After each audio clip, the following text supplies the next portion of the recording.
Regan.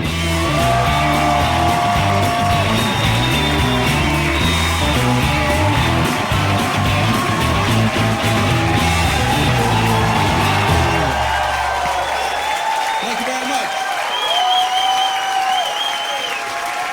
Thanks. That's very nice. Wow.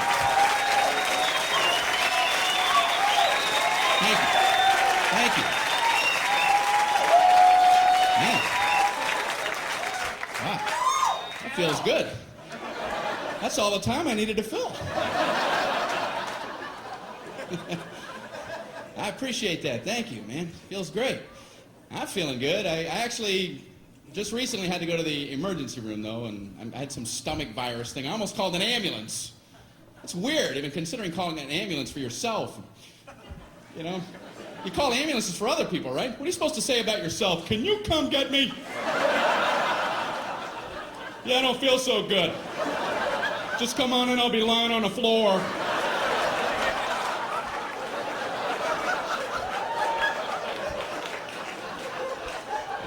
I'm just looking at the phone going, I don't know how to do this. I don't know what to do. It was at night, so I drove myself to the emergency room. That's a nice, relaxing drive. No, after you. Merge, everybody merge. I'm only imploding.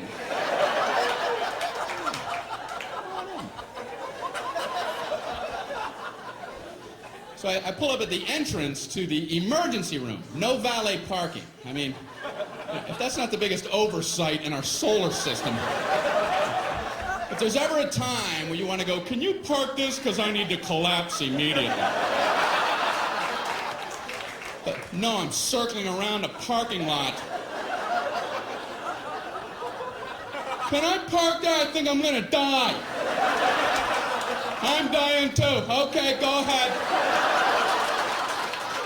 Yeah, I'll go up a couple levels.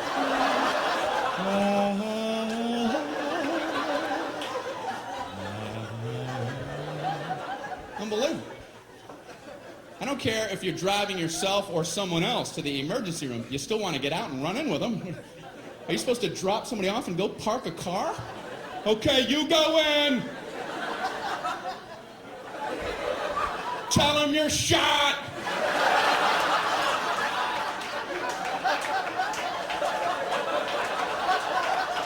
Ask them if they validate. Unbelievable. So I finally park, you know. I go in to check in. They ask the most insulting question when you check into a hospital.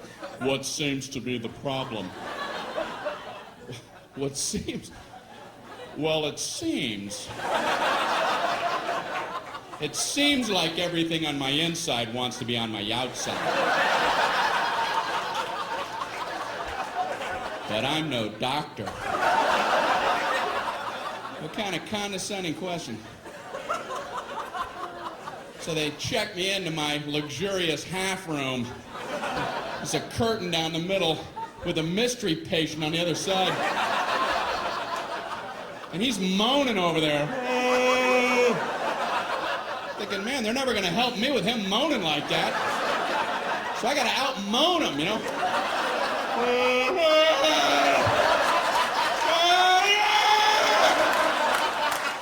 Quit moaning, we're all hurting.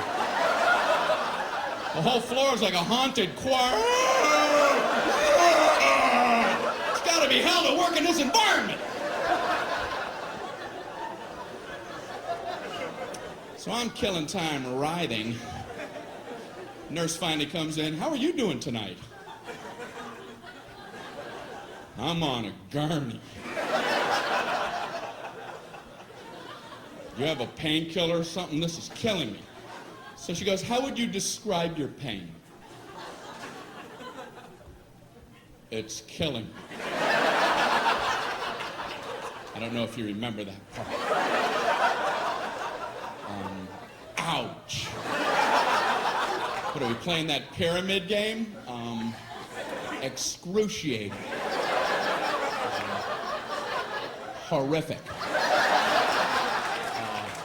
Would rather have shards of glass in my eyes. How do I convey this to you? So she asks, how would you rate your pain? 4 stars. 2 enthusiastic thumbs up. She goes, how would you rate it on a scale of 1 to 10, with 10 being the worst? Well, you know, saying a low number isn't going to help you. Oh, I'm a 2. Maybe the high 1s. And you could get me a baby aspirin and cut it in half. And maybe a Flintstone vitamin and I'll be out of your hair. You can go 10 to all the 3s and 4s and such. If anyone's saying such ridiculous numbers. I couldn't bring myself to say 10, though, because I had heard the worst pain a human can endure is getting the femur bone cracked in half. And I don't know if that's true, but I thought if it is, they have exclusive rights to 10. And now I'm thinking, what was I worried about? Is there like a femur ward at the hospital? They would have heard about me and hobble into my room. Who the hell had the audacity to say he was at a level 10? You know nothing about 10. Give me a sledgehammer. Let me show you what 10 is all about, Mr. Tommy A. No! No! How can I possibly say 10? I can't. So I thought I'll say 9. And then I thought, no, childbirth. I better not try to compete with that. And then I'm thinking, you know, it must be hell giving childbirth when your femur bone's cracked.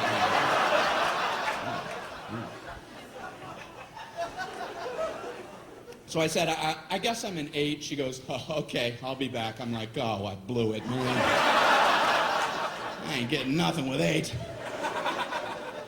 But she surprised me. She comes in, she goes, the doctor told me to give you morphine immediately. And I'm like, morphine? That's what they gave the guy in Saving Private Ryan right before he died. Like, okay, I'm a 4. I'm a 0. I'm a negative 11-teen. Morphine. So they gave me morphine. Wow. All I know is about 15 minutes later, just for the hell of it, I was like, I'm an 8 again. Guess who's an 8? And they finally checked me out. I'm walking down the hall going, say 8, say 8, say 8, say 8. Happy 8 day. Did you get some 8? Did you get any 8? What am I throwing? You can't throw a number. All right. Johnny Appleseed. Did you get any 8 over there? I don't understand my own visuals. All right. Up here throwing numbers around. I'm fine now, I think. I don't know. So they sent me to my regular doctor for a follow-up, and I was nervous going because my cholesterol. I knew it was going to be high because last year it was high, and I hadn't done anything different. What are the odds your cholesterol is going to plummet for no reason? Come on, 200, come on! 337, how can that be? I had Burger King coupons in my pocket. It's inexplicable.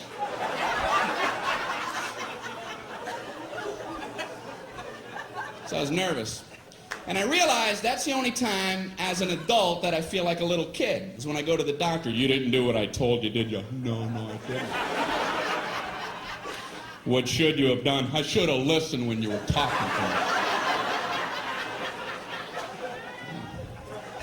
What are you going to do from now on? Pay attention when you say things. When are you going to start? I'm going to start right now. Immediately. Tall doctor. He's a good doctor, I think, you know. I told him I get heartburn sometimes, so he goes and gets me a list of things that cause heartburn. I'm looking at the list and I'm like, I already know this. I know how to get it. That's like going into the hospital with a cannonball wound and they show you a list. Here's how you get cannonball wounds. I have a cannonball wound. It's gaping. Do you have a tube of cannonball wound ointment?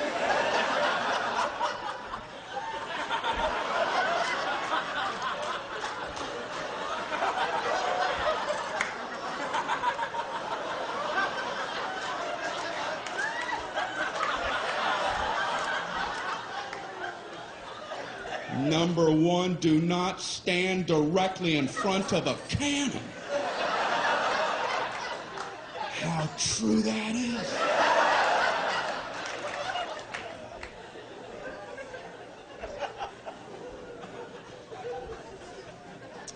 So, my doctor looks at me and says, you should probably drop a couple pounds there, Brian. Thank you. Only your doctor has carte blanche on insults. He just insults you for a while, and then you pay him for the insults on the way out. Boy, you should lose some weight, and those moles are looking pretty weird. All right, how much for that, Doc? When can we get together again? Big fat mole man walking out of your office. Thanks for the confidence boost. I'm off to the Macy's Day Parade. Grab a rope! What does he care? You're big and you're ugly. Next. He does care. Doctors are good people. That's why they avoid the word pain. It's a buzzword. They won't hit it a lot. They don't want to scare anybody. Doctors will tell you all about pressure. They'll tell you all about the pressure you're going to experience. If a doctor tells you you're about to feel some pressure, buckle up. In a moment, you're going to feel a little bit of pressure. Pressure hurt like hell! Pressure. All pain involves pressure. That's one of the definitions of pain. He could be swinging a 2x4 at your head. In a moment, you're going to feel a little bit of pressure.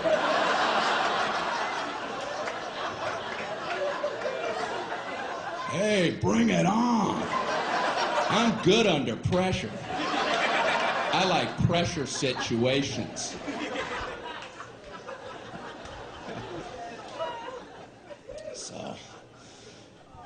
So my doctor, he told me to watch what I'm eating, told me to read food labels. I'm in the store reading the Fig Newtons label. I've always liked Fig Newtons. I'm trying to see if it's okay to eat them, and everything looked fine, the fat content, everything. I looked at the serving size, 2 cookies. Who the hell eats 2 cookies? I ate Fig Newtons by the sleeve. 2 sleeves is a serving size. I open them both and eat them like a tree chipper. Fig Newton shavings coming off the side.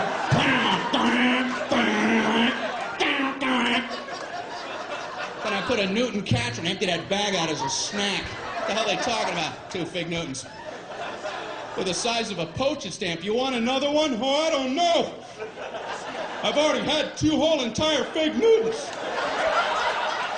Maybe I could try to muscle one more down, but I don't think I'm gonna... I am stuffed to the rafters. They're nuts. We got an ER here. We got a 3 Fig Newton eater. How many did he have? What is he, nuts? Doesn't he read?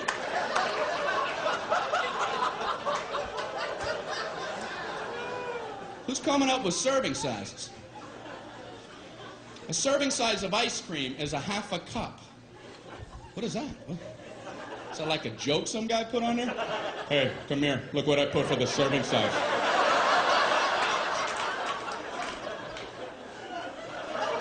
Did you see? I just did it as a joke, but they're going out like that. I don't know what to do. Just let it go. I guess there's nothing you can do now. You ever know anybody to eat a half a cup of ice cream? Hey, you want to go grab something to eat? Oh, no. I had a half a cup of ice cream. Yeah, a whole half a cup. I just kept eating and eating and eating. I must have had 2 spoonfuls.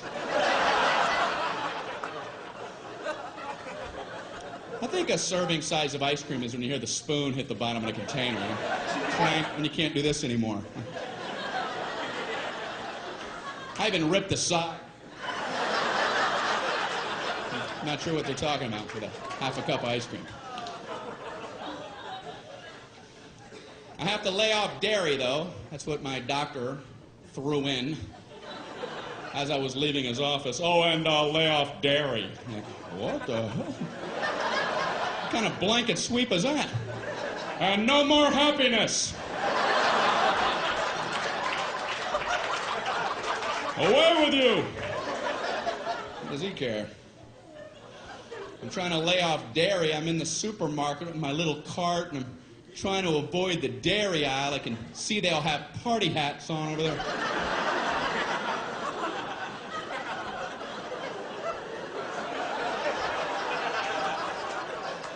I'm in the juice aisle, slooped over with juice people. Ugh. I learned something in the juice aisle, and that is, I don't know what's going on with cranberries, but they're getting in all the other juices. Whoever the salesman is for cranberries does a great job. He's showing up everywhere. Hey, what do you got, apples? Put some cranberries in them. We'll call it cran apple, go 50-50. What do you got, grapes? How about cran grape? What do you got, mangoes? Cran mango. What do you got, pork chops? Cran chops. Why don't you back off, cran man? Why don't you take your sales trophy and have a vacation? He's working too hard.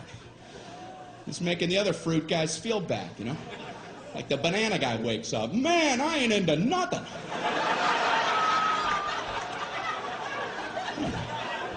Cram man's all coupled up. You gotta get cracking, banana man. You gotta get on a stick. My doctor also told me to, eat more fruit. So I had some Pop-Tarts this morning. Nice thin layer in there. You ever look at a Pop-Tarts box? They have directions on there. Can there be a simpler food item than Pop-Tarts? Like if the directions weren't on there, would somebody, what the? How do I get that goodness in me?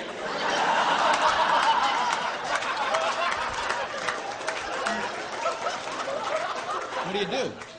How do you get it done? You read, man. That's what you do.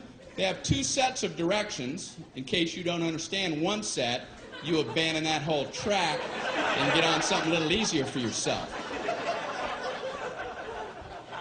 They have a set of toaster directions, which, believe it or not, is more than 1 step. How could there possibly be more than 1 step?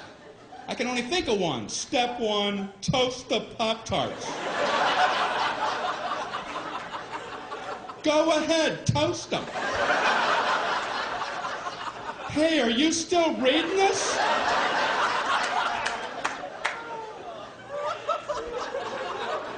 But they've managed to break them into smaller increments. These are some of the actual steps. I would love to be in the room watching somebody who has to consult these toaster steps. Okay, number 1, remove pastry from pouch.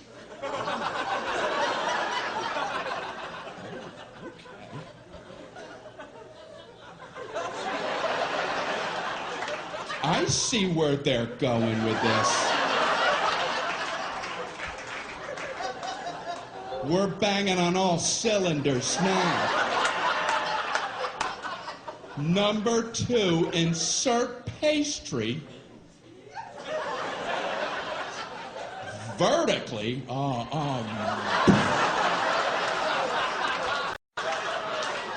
They're reading toaster direction. You're going to throw the vertical concept at them?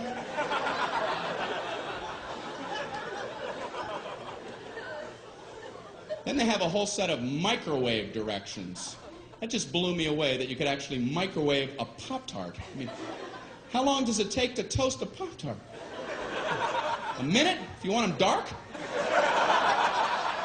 People don't have that kind of time. Listen, if you need to zap fry your Pop-Tarts before you head out the door, you might want to loosen up your schedule.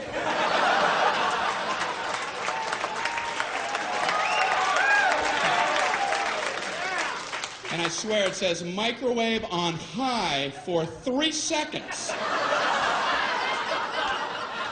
I don't think I want to wake up and be eaten in 3 seconds. The alarm goes off, put them in, ding, it's late, I gotta get out of here.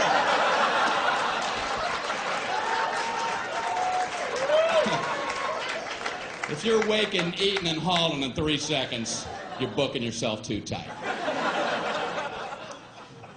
Pick up some Montana brochures or something. You're not living properly. We just moved. I called UPS to ask them to help out with some boxes. And, they're a good service, but you have to have information ready about your boxes before you even call them. I had no idea. I called them up. Yeah, I have 10 boxes. If you come pick them up. We need to know the weight and the girth. Okay, goodbye.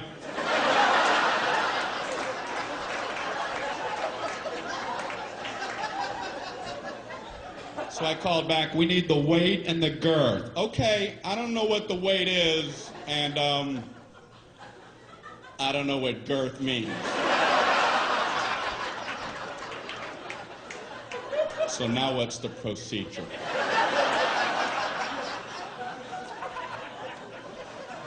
So this guy talks to me like I'm 4 years old. Well, do you have a bathroom scale?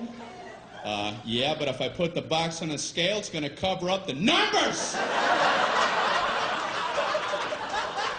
What do I take them off really quick?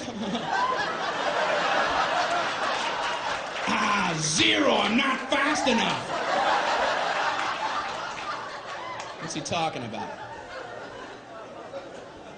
So then he gives me like his Mr. Wizard formula. How about if you stand on the scale and weigh yourself, get off the scale, pick up the box, get back on, weigh you and the box together and subtract your own weight. I'm going, slow down. Hold on, Professor. I know this guy's never tried this, because I tried it, and you still can't see the numbers.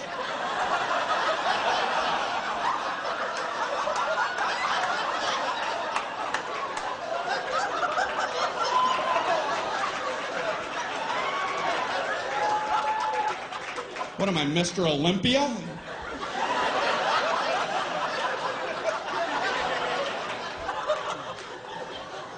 £3.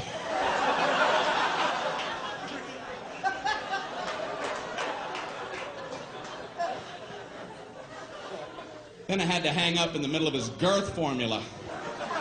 He kept assuring me it was easy.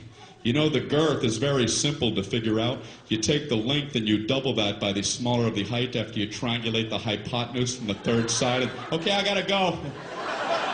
I'm getting another call. Yeah, I'm too stupid to talk to you. I just want to not be on with you any longer. So this is true. I figured I would call back and just make up some numbers, Let them come out and pick them up. If it's wrong, I'll pay the difference. Just dispatch the truck. Please. So I called back. Yeah, I have 10 boxes, and...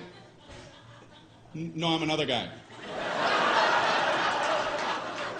Yeah, and they all weigh exactly 22 pounds, and they'll have a girth of 3. 3 what? 3 girth units.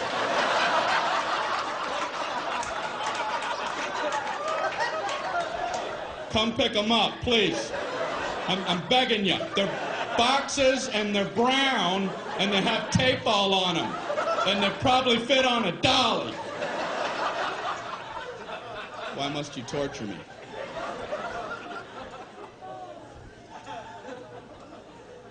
We needed a refrigerator for our new place, and I've never bought a refrigerator in my whole life. I went into the appliance store. There's like 900 of them lined up.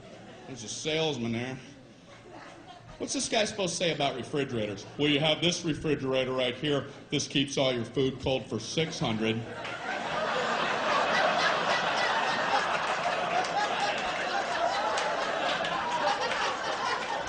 You've got this refrigerator. This keeps all your food cold for 800.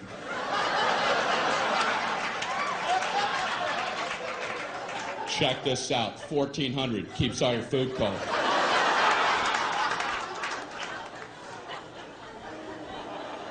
So this guy's working me on this one. I've never seen a guy work so hard. This one is a very nice refrigerator. It has a meats drawer. And what you do with that, you would put meats,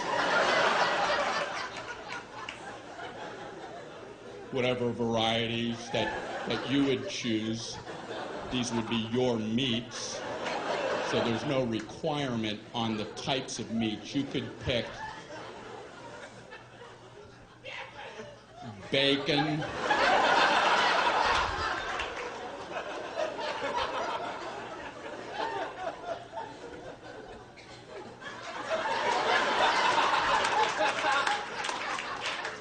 marbled meats. There's an endless selection. Endless.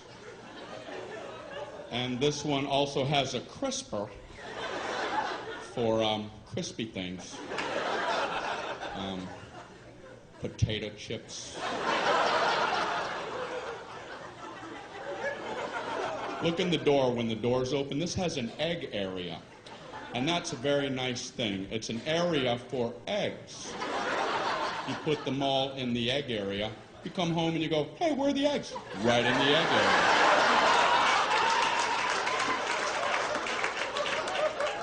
And they're all written in cursive, and that's a real nice feature. It is. That is a nice touch. We also had to get the phone turned on. I'm at my friend's house. I call the phone company. Can you turn on our telephone? Okay, it's going to be a problem. I figured. How? Why? It's just going to be a big nightmare. That's our policy. It's going to be a nightmare. Something about hell on earth.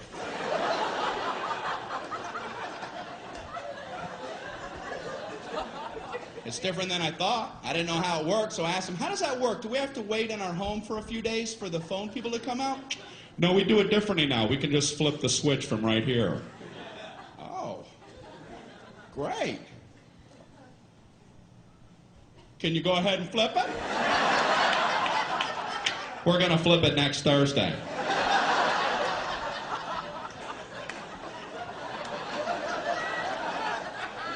Can you flip it right now? We're going to flip it Thursday, late, or Friday, or sometime in November. Can you see it from where you're at? Can I come down and flip it? What do I know? I guess there's only one flip switcher and he has a lot to get to.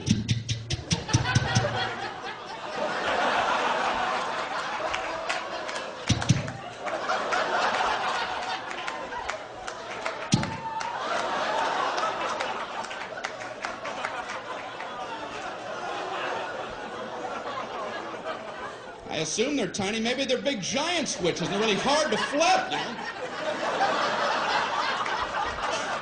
Man, he's never going to get to my house. I want to go down here and cheer him on. Go, switch flipper, go! Flip them switches! Flip them good! Switch flipper! Get him riled. That was great, man. So I had to use a phone to book the flight to come here, and the reservationist gave me a confirmation code. And like I'm an idiot, she gives it to me like this. Mr. Regan, your confirmation code, jot this down. It's B as in boy. Oh, okay. P as in Paul. Slow down. K as in kite. Oh, I know kite. I know. I know all about kite. And Q as in quagmire. Give me another word. I want to fly so badly. I called back to confirm the flight. She wanted to know the confirmation code. I don't know about you, but I feel like an idiot trying to quickly come up with words for letters, and I'm panicking on the phone. The confirmation code, it's B as in, oh man, baked beans.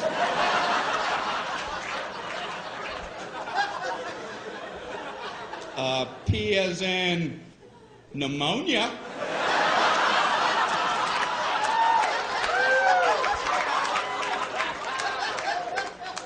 K as in Gaddafi. And Q as in Gaddafi.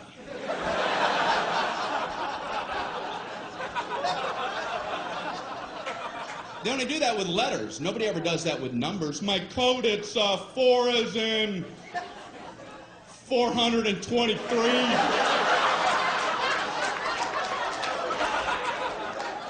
2 as in 2,941. No, 47. Pretty short code. Sometimes you'll get a confirmation code that includes zeros and O's. You write them the same way, they're completely different keys. They'll give you the number 1 and the letter I. You write those the same. They're different keys. A small L looks the same. They don't care. You'll never be able to communicate this back clearly. I'd like to give a code to these people for their big vacation. Here's your confirmation code. You're going to need this for your vacation. Are you ready? Okay, it's 11I 100000I 1001I small L. Yes. Bon voyage.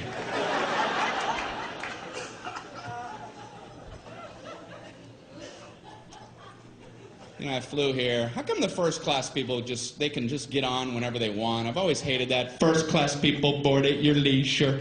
Take your time, first class people. Coach people, no wait, sit, scuzz. Wait, little piggies.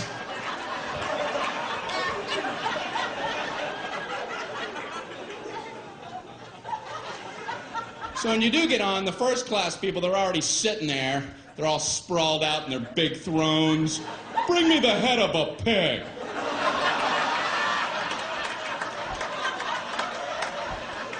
And a goblet of something cool and refreshing. Anyone have a fiddle? Make someone from Coach fiddle for me. Amuse me. They have fiddles in the overhead racks up there. You're not allowed to even use their bathrooms. The bathrooms up front are for our first class passengers. The coach bathrooms are located at Newark Airport. Concourse C. Concourse C, ladies and gentlemen. So when you do board, the first class people, they're sitting there. A lot of them are working as you're boarding. They have computers out and calculators. They're looking up at you like, hey, we're making money right now.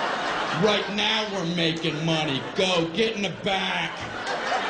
Close that curtain. I don't want to see it. Even in my peripheral. Snap it shut. What's the matter with us? They got to cover us up with a tarp. When you go in the back, everybody has coloring books on. Hey, come here, where was you? Where was you at? You're in the middle, and there's 9 of us, and you're in the middle, and we have all the armrests, so you gotta sit like this. You gotta figure out a way to eat your snack while your elbows are touching. You gotta learn how to twist your little plastic utensil.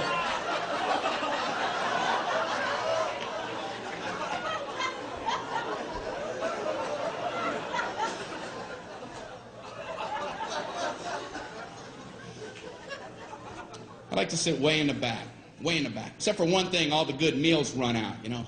You're poking your head out from row 199. The flight attendants are this big.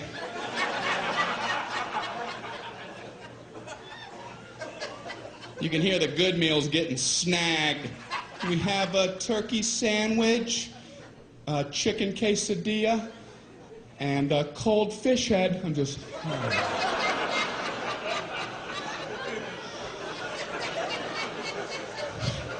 I wonder what I'm gonna get.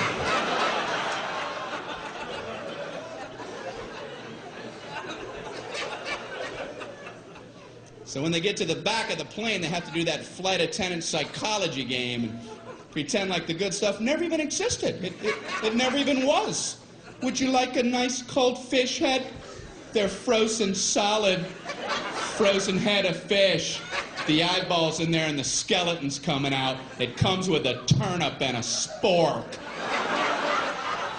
I was wishing you'd have one of them left, wishing upon a star.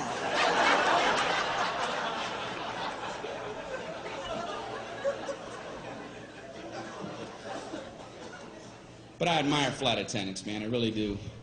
They put up with a lot of garbage from people. Have you ever been sitting in your seat and you see somebody trying to fit something in the overhead rack that you know ain't going in there like in a million years? You have like a mattress and a lamp. You're looking at him like, what kind of perception problems does this guy have? And the flight attendants are always nice. They always run up and act like it might maybe fit. You know, oh, I don't know if that's going to get up there. We can check it for you, you moron. I know that's what they want to say.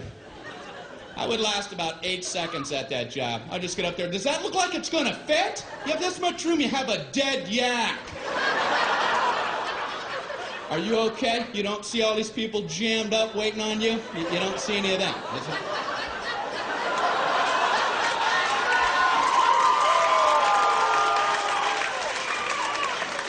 Oh, this is your world. It's all about you.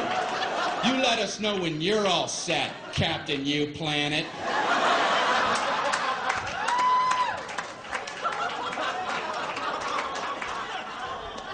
And I feel bad for the gate agents because they try to get the boarding process to run smoothly, but no one will listen to them. Don't blame them. They try, they get on the intercom. Ladies and gentlemen, we're about to begin boarding. If we could ask for your cooperation, would you all please remain seated until your row has been called? Everyone, please remain seated. Everyone, please back away from the gate. Please back away from the gate. Somehow, by the time that comes out the speakers, it must sound like, everybody up and rush the door. Everyone, immediately try to squish your fat butt simultaneously in the small gate door area. Hurry. Push and shove, everyone. Push and shove. Do whatever you have to get on board. This is the last helicopter out of Vietnam.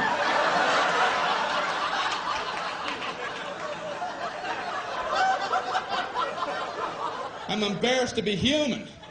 I want to get on! You're gonna get on. I want to get on before everybody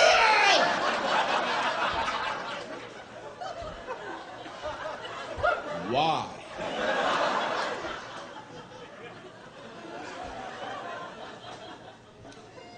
Human beings, man. I'm sure you've been at airports with the moving sidewalks. Right? You know the whole stand right, walk left concept? Well, for some people, unlearnable.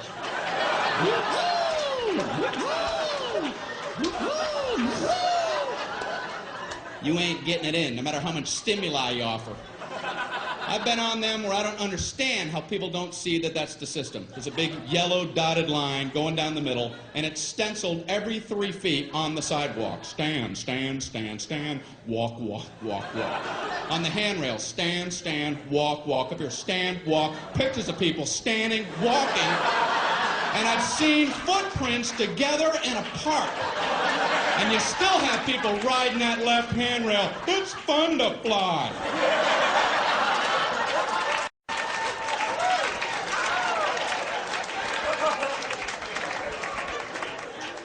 Watch them close, because they're the ones at the end of the moving sidewalk. Something changed. Something changed.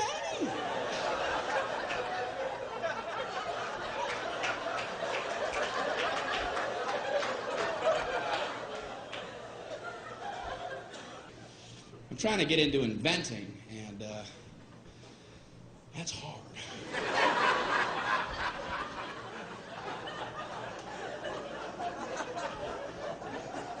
I know what I'm going to try to invent, you know. I don't know if I'm being overly ambitious, but I'm trying to invent an ironing board that when you open it, it doesn't sound like this.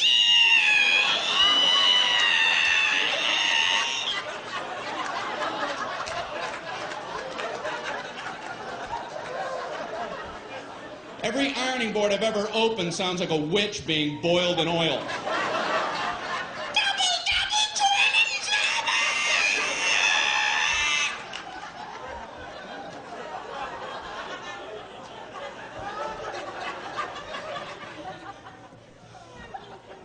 You ever just look at an ironing board? Can you imagine getting that approved in today's safety-conscious world? What did you want to get an approval on? I call it an ironing board. I want to have like a surfboard-shaped device about this high, and I want to support it with two thin crisscrossing poles so the center of gravity is precariously high. So the slightest nudge would be sure to topple it. Then I want to put a big hot metal thing on the top of that with water the temperature of lava oozing out the sides and dripping off the board for burn wounds. I want one side to be a white hot heat for scarring. I want the sheer weight to be able to cause blunt force trauma. And I want the whole thing to come to a point for puncture wounds. Oh. It seems a little unsafe for adults. I'm not finished. I want a cord coming down so you get the toddlers involved.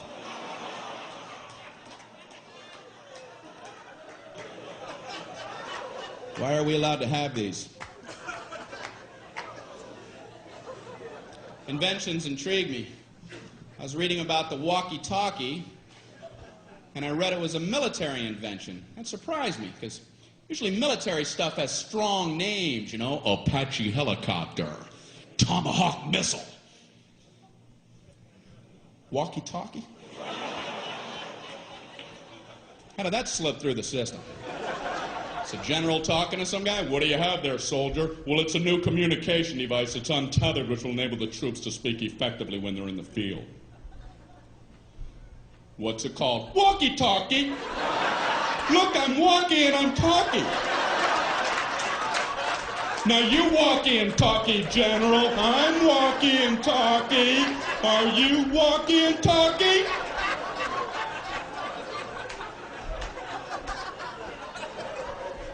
I like it, soldier. What's this explosive device? The whammy kablammy. And this is the Rudy Tooty aim and shoot. Walkie-talkie.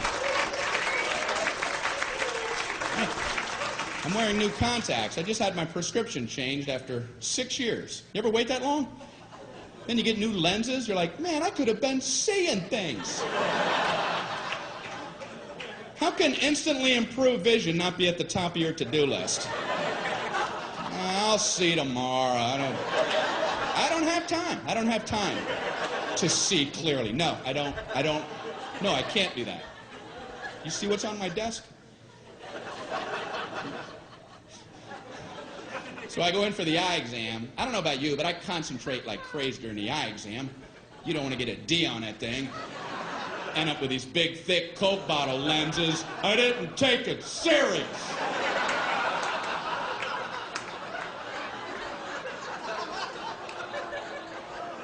Are you still in here?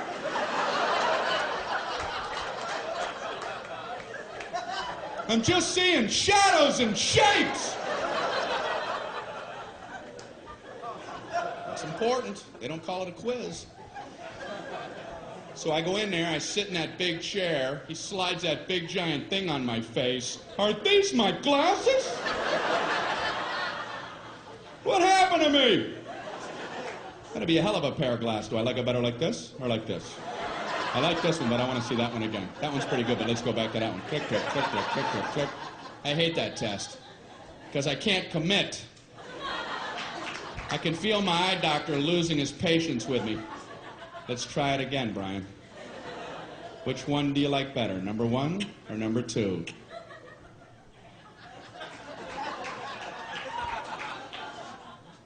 I don't like either one of those. Yeah, but that wasn't the question I asked, was it? I asked you which one you like better, and I was careful to phrase it that way. So why don't you keep that in mind while we try it yet again? Which one do you like better, number 1 or number 2? They're about the same. Well, why would I waste your time and mine by making them both the same? Did you ever stop to think about that? You ready to try it one more time? What do you want from me? Way too much pressure during that entire exam.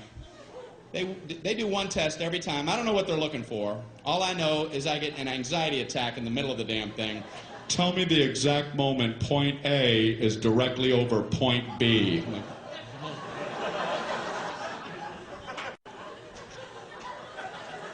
now!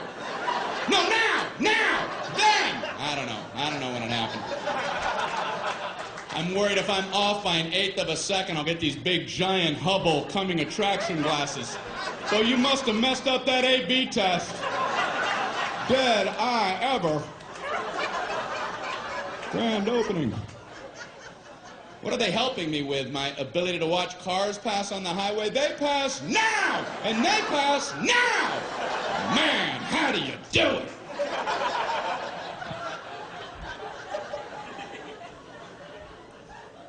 It's weird in the eye exam room. It's just him and me. It's dark in there. The door's closed. I feel strange when he pulls his chair up uncomfortably close to you. He's like this far from my face. He shines his goofy light into my eyes for about an eternity.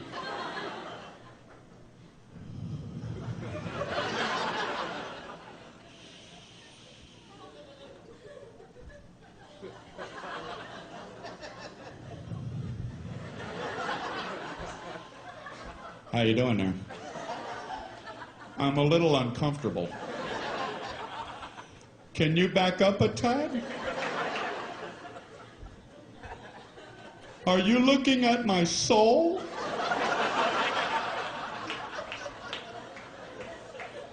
You want a Tic Tac? So he says, you know you have one eye set a little bit higher than your other eye? No. I did not. He goes, it doesn't affect your vision or anything. I just thought you might want to be self-conscious for the rest of your life.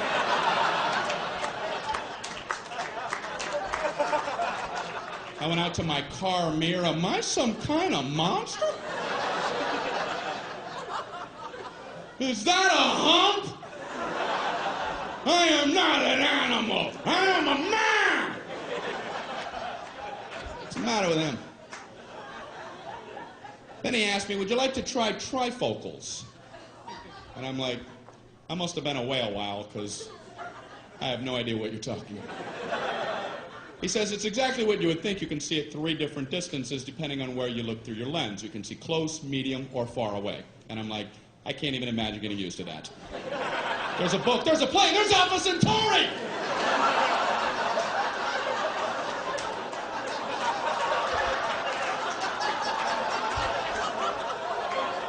Do people need this kind of range? Is that a fly, Manos? Is that a comet? I'm actually kind of quiet off stage. A lot of people don't realize that. I was at a dinner party recently. A bunch of people that I don't know. One guy talking plenty for everybody. And then me, myself, right? And then I, and then myself, and me. I couldn't tell this one about I because I was talking about myself, and then me.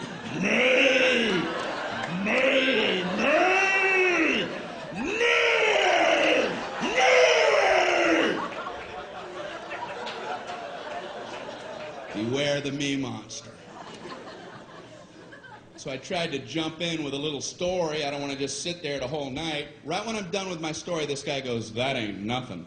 Oh, well, didn't mean to waste everybody's time telling my nothing story. Here, let Marco Polo speak. He's back with tales of adventure. My story ain't nothing. Maybe it wasn't, because I made the mistake of trying to tell a story about having only 2 wisdom teeth pulled, and I learned a lesson. Don't ever try to tell a 2 wisdom tooth story, because you ain't going nowhere. The 4 wisdom teeth people are going to parachute in and cut you off at the pass. Halt! Halt with your 2 wisdom tooth tale. You will never complete one, trust me. I'm trying to tell my story. You know, I had some wisdom teeth pulled. I had 4 pulled. Oh, okay.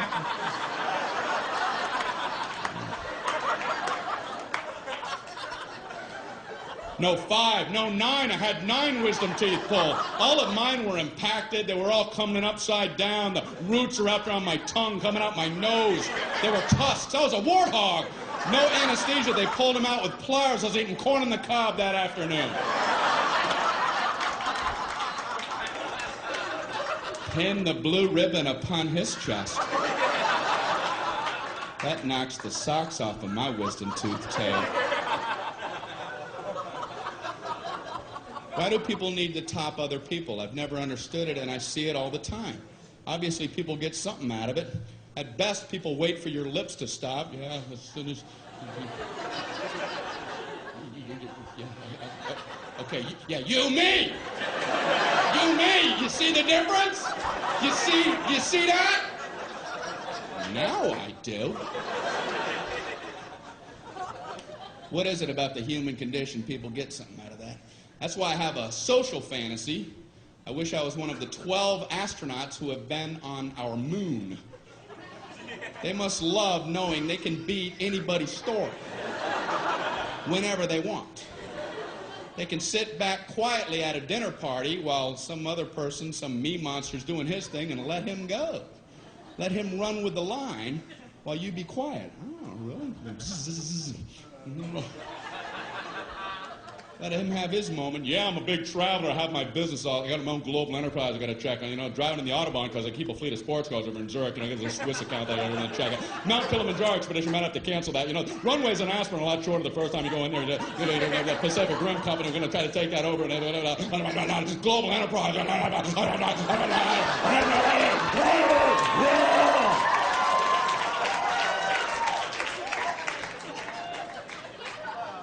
I walked on the moon.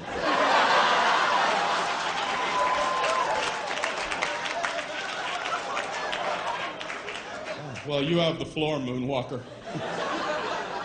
You know, you mentioned driving on the Autobahn. That reminded me.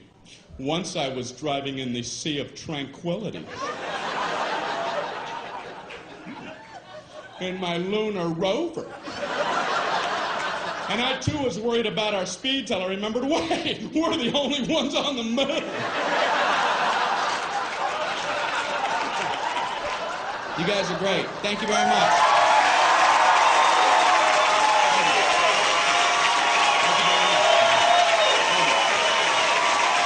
Thank you so much.